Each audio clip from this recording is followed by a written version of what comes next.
अगर आपको थायराइड है और उसकी वजह से आपको वेट गेन, ब्लोटिंग, फटीग ये सब हो रहा है और डाइट करने के बावजूद आपका वेट कम नहीं हो रहा, तो ये वीडियो बिल्कुल स्किप मत करना है। Hi guys, welcome to doctor पिटफाइल। तो मेरी लास्ट पीसीओएस वीडियो पे मुझे जो सबसे कॉमन कमेंट है वो ये था कि हम थायराइड में वेट कैसे कम करें या फिर हाइपोथायरॉयडिज्म में डाइट काम क्यों नहीं करती है। तो आज मैं बहुत ही सिंपल लैंग्वेज में इसी के बारे में बात करूंगी। मैं ये समझाऊंगी कि थायराइड होता क्या है, इसमें वेट गेन क्यों होता है एंड स्टेप बाय स्टेप हम इसमें वेट लॉस कैसे कर सकते हैं। क्योंकि मुझे भी थायराइड का इशू है और फिर भी मैंने 30 केजीज लूज किए हैं सिर्फ 6 to 7 मंथ में। तो एग्जैक्टली हमें क्या करना है, आज हम इसी के बारे में बात करेंगे। सो लेट्स स्टार्ट।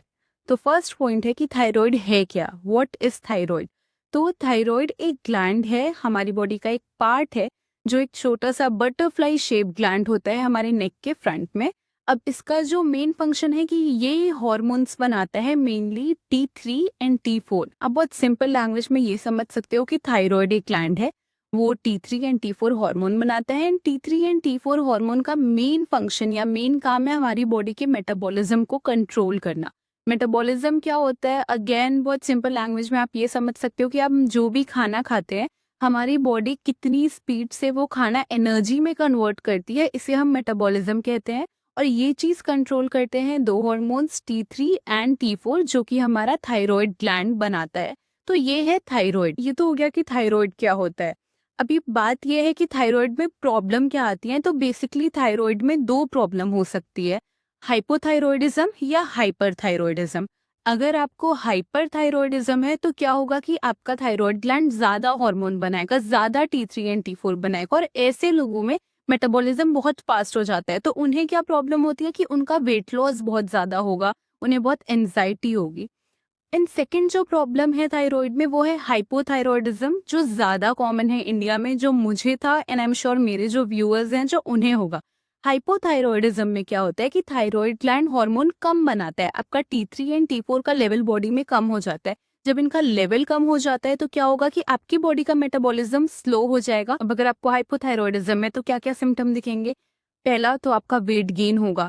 उसमें क्या होता है, हमारा मेटाबॉलिज्म स्लो है। मेटाबॉलिज्म स्लो है तो बॉडी हमारी बहुत कम कैलोरी खर्च कर रही है और मोस्ट ऑफ द कैलोरीज वो स्टोर कर ले रही है, तो इस वजह से वेट गेन होता है। दूसरा, आपको ब्लोटिंग या वाटर रिटेंशन बहुत ज्यादा होगा। इसमें हमारी बॉडी वाटर बहुत रिटेन करती है, तो जब भी आप सुबह उठोगे तो आप देखोगे कि आपको अपने चीक्स थोड़े स्वेड लगेंगे या आपको फिंगर्स अपनी स्वेड लगेंगी। जब आप सुबह उठोगे तो देखोगे कि रिंग मार्क है, मेरे साथ भी ये बहुत होता है। तो ब्लोटिंग बहुत कॉमन है। थर्ड, एक्सट्रीम फटीग, आपको थका हुआ बहुत फील होगा, आपको बहुत बार ऐसा लगेगा कि आप जल्दी थक जाते हो। फोर्थ होगा, आपका हेयर फॉल बहुत होगा। फिफ्थ होगा कि आपको लो बहुत फील होगा, आपका मूड बहुत लो रहता है, आपको सैड लगता है या थोड़ा डिप्रेस्ड लगता है। तो ये सारी चीजें आपको हाइपोथायरॉयडिज्म में देखने को मिलती हैं। एंड वेट गेन क्यों हो रहा है, मेन रीजन है मेटाबॉलिज्म स्लो है, क्योंकि हार्मोन्स कम हो गए हैं एंड आपकी बॉडी वाटर बहुत रिटेन कर रही है, तो उस वजह से भी आपका वेट गेन ज्यादा होगा। तो ये सारी रीजंस की वजह से थायराइड में वेट गेन होता है। और वो डाइट जो नॉर्मल लोगों के लिए काम करती है उन्हें वेट लॉस कराने में, वो थायराइड पेशेंट्स पे काम नहीं करती है। जैसे कि एक नॉर्मल इंसान जैसे वेट लॉस करना हो, अगर 4 रोटी की जगह 2 रोटी खाने लगेगा तो उसको डिफरेंस दिखने लगेगा। बट थायराइड पेशेंट्स के साथ ऐसा नहीं होता है। बहुत बार ये होता है कि आप बहुत स्ट्रिक्ट डाइट कर रहे हो फिर भी आपको रिजल्ट नहीं मिल रहा। रीजन ये है कि आपको थायराइड इशू है और इसमें कुछ अलग चीजें करनी पड़ती हैं जिससे वेट लॉस पॉसिबल है। ऐसा नहीं है नहीं हो सकता है अगर आप सही तरीके अपनाओ। तो अब हम बात करेंगे कि स्टेप बाय स्टेप मैंने ऐसा क्या किया कि थायराइड के साथ साथ भी मैंने 30 केजीज लूज किया, वो भी 6 to 7 मंथ्स में। So let's start. Step number 1, thyroid test and medication. अगर आपके साथ ऐसा हो रहा है कि आपको लग रहा है आपका अनइंटेंशनल वेट गेन हो रहा है, आप कम खा रहे हो फिर भी आपको लग रहा है आपका वेट गेन हो रहा है, तो प्लीज थायराइड के लिए 3 टेस्ट होते हैं जो आप कराएं। TSH, थायराइड स्टिमुलेटिंग हार्मोन, इसका लेवल, T3 एंड T4, आपको ये तीनों टेस्ट कराने हैं। और अगर टेस्ट कराने के बाद ये डायग्नोस होता है कि आपको हाइपोथायरॉयडिज्म है तो प्लीज कंसल्ट अ डॉक्टर, एक डॉक्टर से बात करिए एंड थायराइड की मेडिकेशन स्टार्ट करिए। ये बात ध्यान में रखना बहुत जरूरी है कि अनकंट्रोल्ड थायराइड जो होता है वो सिर्फ डाइट से कंट्रोल नहीं हो सकता, उसके लिए मेडिकेशन लेना बहुत जरूरी है। एंड मेडिसिन लेने का ये मतलब नहीं है कि आप फेल हो गए, बहुत नॉर्मल है। इसका मतलब ये कि आप अपनी बॉडी को सही तरीके से सपोर्ट कर रहे हो। जैसे मैंने अपना टेस्ट करा और मुझे पता चला कि ठीक है मुझे हाइपोथायरॉयडिज्म का इशू है, तो मैं डेली थायराइड टैबलेट लेती हूँ। वो मॉर्निंग में लेनी रहती है, एम्प्टी स्टमक लेनी रहती है, उसके आधे घंटे बाद ही आप कुछ खा या पी सकते हो। तो प्लीज अगर आपको थायराइड डायग्नोस हुआ है तो उसकी मेडिसिन स्टार्ट करिए। Step number 2, what foods to avoid, आपको क्या नहीं खाना है। तो इसमें सबसे पहला आता है रॉ क्रूसीफेरस वेजिटेबल, मतलब आपको कुछ सब्जियां हैं ऐसी जो आपको रॉ नहीं खानी है, कच्ची नहीं खानी है, आप उन्हें पका के खा सकते हो, cooked form is fine, but आपको वो रॉ फॉर्म में नहीं खानी है। उसमें सबसे पहला है कैबेज, जो विंटर्स में लोग बहुत खाते हैं, तो आपको रॉ कैबेज नहीं खाना है, आप उसे पका के खा सकते हो एज अ सब्जी, कुक्ड वेजिटेबल, कच्चा या रॉ एज इन सैलेड वो नहीं लेना है। दूसरा आपको कॉलीफ्लावर, फूल गोभी जिसे बोलते हैं, आपको वो भी कच्ची नहीं खानी है, cooked version is fine. Broccoli हो गई रॉ, तो raw cabbage, raw cauliflower, raw broccoli, ये तीनों चीजें आपको अवॉइड करनी है रॉ फॉर्म में, कुक्ड वर्जन आप खा सकते हो।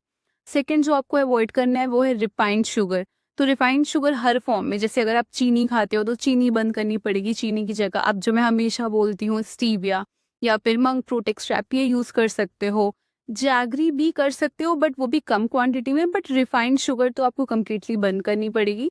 एंड उसके साथ साथ जो भी वो सारे प्रोडक्ट्स हैं जिसमें रिफाइंड शुगर होता है, जैसे कि केक, पेस्ट्री, इंडियन स्वीट्स, ये सारी चीजें बंद करनी पड़ेगी। कभी कभी आप खा रहे हो लाइक वंस अ वीक तो that is fine, but daily नहीं, क्योंकि आप जितना ज्यादा मीठा खाओगे आपकी बॉडी में ब्लोटिंग एंड वाटर रिटेंशन उतना ज्यादा होगा, और थायराइड में वो इशू ऑलरेडी बढ़ा हुआ है, तो आपको मीठा कम खाना है। एंड थर्ड, बहुत ज्यादा नमक वो नहीं खाना है आपको। जैसे अगर आप इंस्टेंट नूडल्स खा रहे हो या फिर आप जो बाहर के सूप होते हैं वो पी रहे हो, या फिर इन जनरल अगर आप खाने में बहुत ज्यादा नमक डाल रहे हो तो वो भी बंद करना पड़ेगा, क्योंकि जो भी हाई शुगर या हाई सॉल्ट फूड आइटम्स आप खाते हो उसकी वजह से वाटर रिटेंशन आपकी बॉडी में बढ़ जाएगा, ब्लोटिंग ज्यादा होगी, जो थायराइड में ऑलरेडी इशू है। तो ये तीन चीजें आपको अवॉइड करनी है कि raw vegetables, high sugar food या फिर ज्यादा नमक खाना, ये तीन चीजें आपको अवॉइड करनी है थायराइड में। Third, what foods to actually eat, अब आपको थायराइड में क्या खाना चाहिए उसके बारे में बात करेंगे।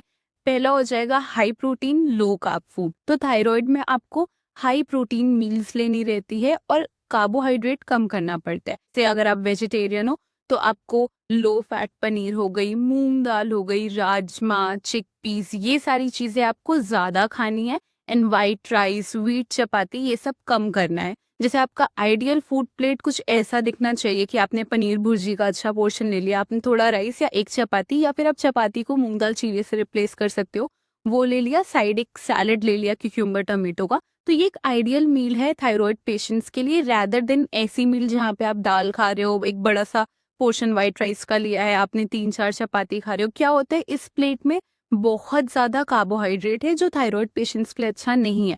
तो आपको high protein and low carb meals लेनी है। अब वेजिटेरियन ऑप्शन में आप हाई प्रोटीन में सोयाबीन भी खा सकते हो। एक मिथ है, लोगों को लगता है कि थायराइड में सोयाबीन नहीं खाना चाहिए, तो ये मैं क्लियर करना चाहूंगी, ऐसा कुछ नहीं है। आप सोयाबीन खा सकते हो, बट हाँ, आपको एक रूल फॉलो करना है कि जब आप थायराइड मेडिकेशन ले रहे हो उसके 4 से 5 घंटे के बाद ही खाना है। जैसे आप मेडिसिन सुबह ले रहे हो तो आप सोयाबीन डिनर में खा सकते हो, बहुत अच्छा प्रोटीन सोर्स है वेजिटेरियंस के लिए, बट क्योंकि वो थायराइड मेडिकेशन के एब्जॉर्प्शन में प्रॉब्लम कॉज कर सकता है, इसलिए हमें थायराइड मेडिसिन लेने के 4 से 5 घंटे बाद ही सोयाबीन खाना है। And same thing goes for iron and calcium supplement. अगर आप कैल्शियम टैबलेट लेते हो या आयरन टैबलेट लेते हो तो वो आपको थायराइड मेडिकेशन के 4 से 5 घंटे के बाद ही लेनी है, क्योंकि आयरन सप्लीमेंट, कैल्शियम सप्लीमेंट या फिर सोयाबीन, ये थायराइड मेडिकेशन का एब्जॉर्प्शन बॉडी में कम कर देता है। तो दैट्स इट, बस ये ध्यान रखना है आपको। अगर आप नॉन वेजिटेरियन हो तो फिर आप egg whites, grilled chicken breast, grilled fish, ये सारी चीजें खा सकते हो, बट रिमेंबर ग्रिल्ड खानी है, ऑयल की क्वांटिटी बहुत कम होनी चाहिए, फ्राई फूड्स नहीं खाने आपको। सेकेंड, आपको आयोडाइज सॉल्ट यूज करना है, मतलब आपको वो नमक खाना है जिसमें आयोडीन हो। बेसिकली जो रेगुलर नॉर्मल इंडियन नमक होता है या इंडियन सॉल्ट होता है उसमें आयोडीन होता है, तो आपको आयोडाइज सॉल्ट खाना है। तीसरा, आपको zinc and selenium rich food खाने हैं, जिसमें आता है आपका वॉलनट खा सकते हो, आप वो आमंड्स खा सकते हो सोक करके, पंपकिन सीड्स खा सकते हो, ये सारी चीजें थायराइड में हेल्प करेंगी। Point number 4, workout. अब आप थायराइड में क्या वर्कआउट कर सकते हो ये जानना बहुत जरूरी है। तो 2-3 चीजें जो हेल्प करेंगी, पहला तो walking, this is like the best form of workout. मैं तो यही करती थी, मैं जिम नहीं जा पाती थी, मैं कंसिस्टेंट नहीं थी, तो मैं जिम जाती भी नहीं थी, मैं डेली के 8 to 10 के स्टेप्स कंप्लीट करती थी, जिसके लिए मैं दिन में 2 घंटे वॉक करती थी। सुबह 1 घंटे कर लिया एंड देन शाम में 1 घंटे कर लिया। तो बेस्ट फॉर्म ऑफ एक्सरसाइज जो होती है थायराइड में वो है वॉकिंग। दूसरा है वेट ट्रेनिंग। अगर आप जिम जा सकते हो तो थायराइड में वेट ट्रेनिंग बहुत हेल्प करता है, वो करना चाहिए। आप योगा भी कर सकते हो, yoga and stretching is also good for thyroid.